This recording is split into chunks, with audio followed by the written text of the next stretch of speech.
To politics now, the ANC's National Executive Committee recently concluded a special meeting to discuss key interventions aimed at accelerating inclusive growth and job creation. This follows an extensive discussion in August this year, where the NEC outlined actions to implement the government's medium-term development plan. The focus areas include driving inclusive growth, reducing poverty, and building a capable and ethical state. The NEC has identified 10 priority interventions, such as preferential electricity tariffs, infrastructure development, and revitalizing industrial parks to reignite economic growth.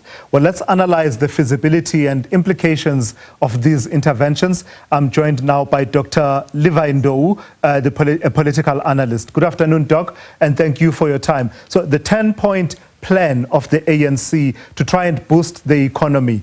Just your overall impressions of the features and whether or not they can have the kind of reigniting effect that they are intended to have on the economy.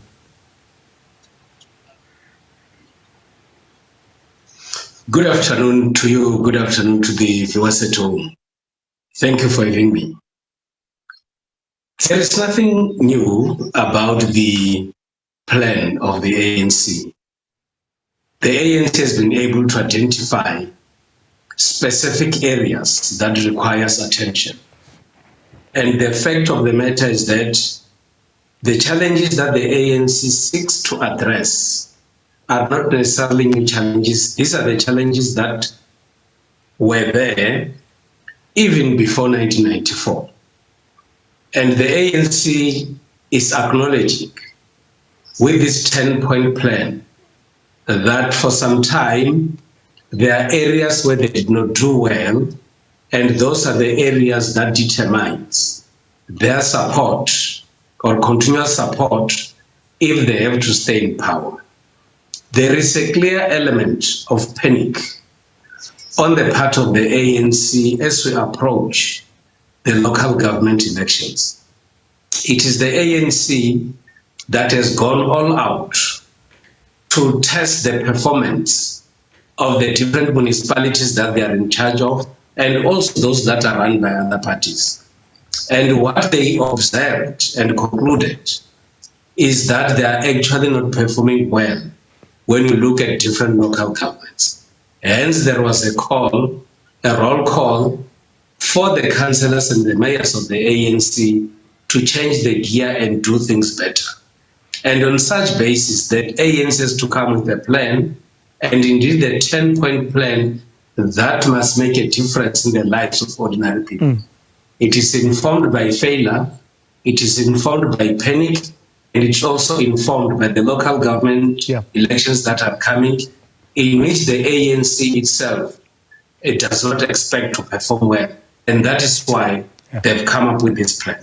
So in terms of the elements of the plan, Dr. Ndou, there's emphasis on the role of electricity tariffs as well as the transmission infrastructure and that economy that has to do with electricity transmission.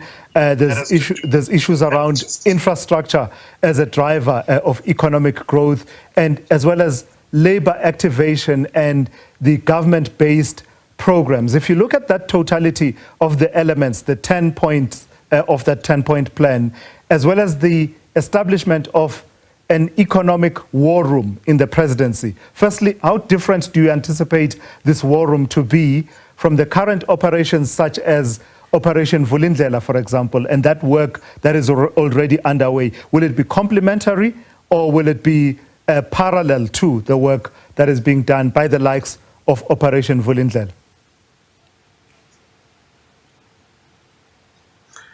It is a continuation of the acknowledgement of the failures by different departments of government, and indeed the lack of proper collaboration between government and the private sector in ensuring that such collaboration will be able to bring in the jobs that are needed by the ordinary citizens in the country. Of course, you need this kind of interventions because we've actually realized that there has been a slow pace in terms of building the economy that must respond to the creation of jobs that are needed by ordinary citizens. Of course, you need this kind of interventions and a number of initiatives as introduced by the ANC in order to do what is expected and which is how they've actually responded. Indeed, the ANC was punished in the previous elections, and part of those was the issues related to electricity supply. And you would agree with me that load shedding has always been in the lips of the citizens, and the opposition had to use that to punish the ANC. It is a good strategy because in any way, that will be a way in which they respond to the needs and the expectations of the people out there.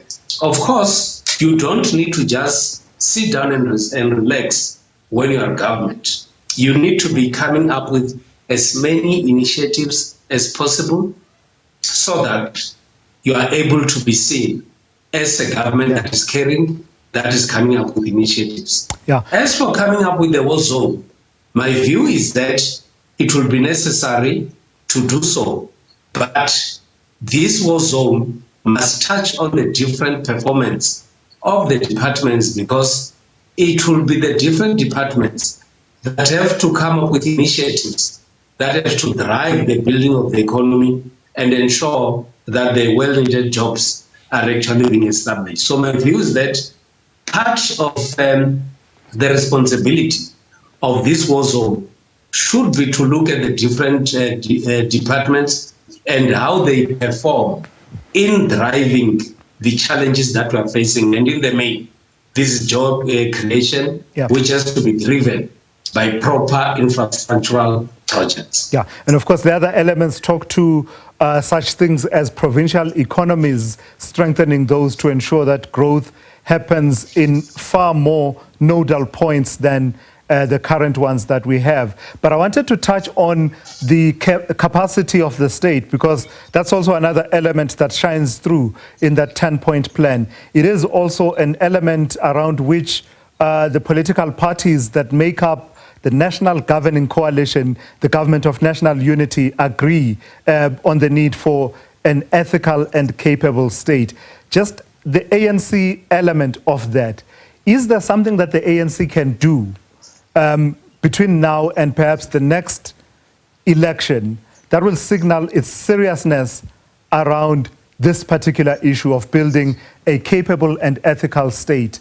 Is there something that they can, some levers that they can pull at that would have the effect of reinstilling a public confidence that they can be able to build a capable and ethical state, able to deliver on major projects as cited in the plan? Issues that relate to building an ethical and capable state are not new discussions in government. These are the calls that have been made over 15 years ago, that because we have decided to focus on the South African state as a developmental state, we therefore need to build a culture of ethical leadership, a culture that is driven by development. And of course, we need to be able to identify the right people who should be championing this cause. What the ANC and government had to continue doing was to ensure that there is an emphasis on issues of good governance, not only by politicians, but also by the administrators. You need a bureaucracy and politicians that are ethical, that are capable, that have got a developmental agenda.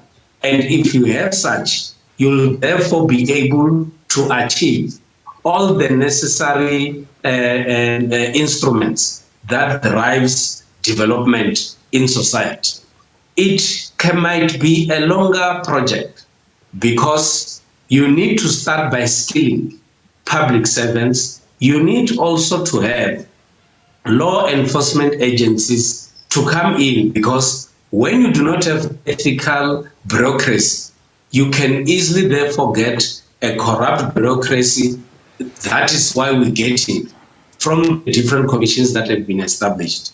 And that is where you need these law enforcement agencies to participate. But also, you need to drive projects that must talk to patriotism, because when you do not have a patriotic civil servants, they will therefore become an opposite of that. They will be unethical, they will be corrupt, and then services that are required will not go to the ordinary citizens, because where there is corruption, there is theft, and of course, the whole project of the state might collapse. All right. It is still possible, if you have got the political will, to have the ethical state and good governance, because it is in our hands, and those that are given responsibilities to lead should be at the forefront of ensuring that we've got ethical and indeed good governance. Let's leave it there for this afternoon. Thank you for your time. That's Dr. Levy Ndou,